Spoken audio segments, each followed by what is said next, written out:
Man of no culture, welcome back to Challenge by Senzu. We are back at it again. We are back with another video.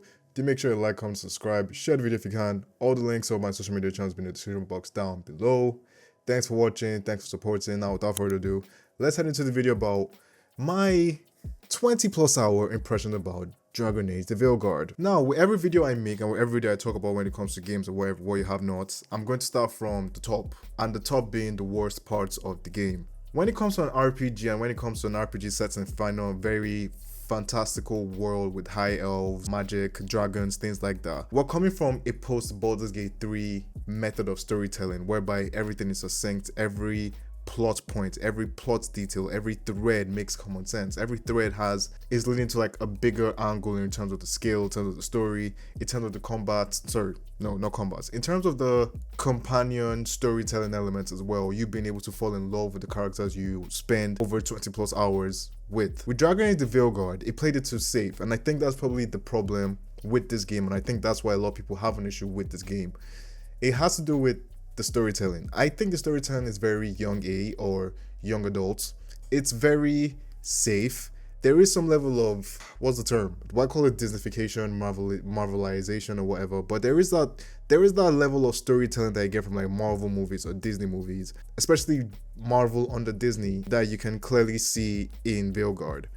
And coming from a post Baldur's Gate 3 era of storytelling, a post Witcher 3, even a post Dragon Age Inquisition, Dragon Age the Veilguard is probably the safest Dragon Age game they've probably made so far, and I think they probably made it very safe just because of the previous entries into BioWare's gaming catalog with Andromeda and Anthem. They played it safe, and I think it didn't land the way we thought it could, especially with certain characters. Now, say for example, certain characters annoy me.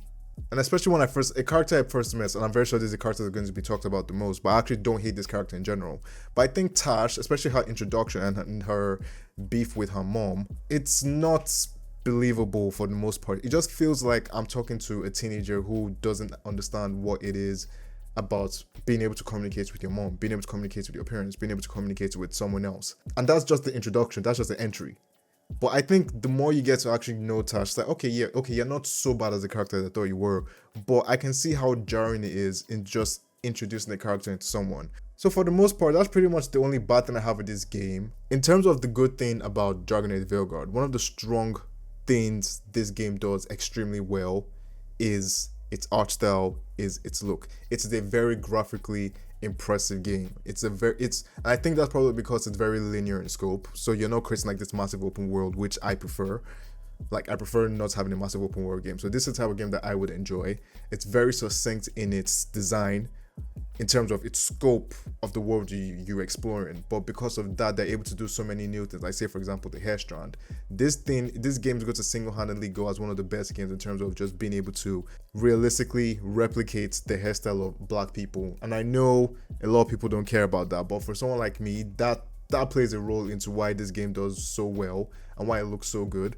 Another thing is the combat in this game, for the most part, is good, and it also largely depends on the character and the class you're going with. So I'm going as a mage. Early mage gameplay is very boring. So you have two weapons. You have the staff and you have your, I think it's a spell sword or something. It gets boring very quickly in the early games. Now, when you decide to specialize in the spell blade class, it gets wild. You're making combos, you're doing all sorts of crazy stuff, you're doing all sorts of things whereby you're just like, yo, this is hot. Now, I will give you guys a bonus tip that you guys should actually try to increase the difficulty and maybe try to like customize your battle settings in regards to just enemy aggressiveness, enemy damage, enemy health. It helps a lot. I think that's why I found out from me especially as well. So with that being said, I think all in all, I think Dragon Age the Veilguard is a very safe game. It's not going to be liked by the people who played, especially people who grew up on Dragon Age Origins and Dragon Age 2. Well, mostly Dragon Age Origins. A lot of people didn't like Dragon Age 2, but I'm pretty sure going back to Dragon Age 2 after Veilguard, I think people more than prefer Dragon Age 2. But this game, in terms of storytelling, is probably its weakest point. It's very subpar. I've only put about 20+ hours into the game. The game isn't bad. It's a 7.5, maybe an 8/10 type of game. I don't give numbers when it comes to like ratings, but if I was to give a number, it would be between 7 and 8. So it's a good game. It's good. It's decent. It's a game that you can probably just. It's a game I would recommend you just switch off your brain and just play. Now I like certain characters. Certain characters like Hardin, she's dope. Lucanus is dope. You already know me. I'm all for Black Cloth, so I'm going with Neve because Neve, because why not? Tash is probably the weakest character so far because of just her introduction. But in terms of getting to know the character, she's not as bad as people panned out to be. And there's also going to be some elements of, you know, her identity, her pronouns and stuff like that, which isn't necessarily a bad thing. But I think the way the story could have been told could have been done better. It could have been executed way.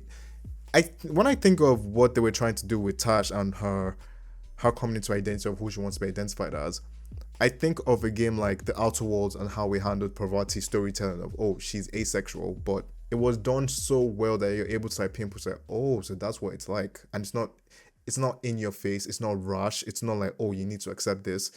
Even though technically you actually have to accept it, but it came at it from a different angle of, hey, this is how we relay the information of, hey, I'm not the norm, I'm not common. I think that's what you can do, especially with storytelling. But yeah, that's probably his weakest point. But apart from that, I think the game is good. I think guys give the game a try. Yeah, those are my quick questions. What do you guys think of the game? What do you guys think of Veilguard? I know a lot of people already put a lot of dislike on my last video dragging into Veilguard, but I'd like to see what you guys think, especially with more time that has gone on, all the hate for the game, all the, you know, just all the extra stuff around the game that was surrounding the game on launch has been reduced. So I'm guessing a lot of people are going to have different impressions on this game. Leave in the comment section down below what you think. Thank you guys for watching the video. Hope to hear from you soon. Peace out.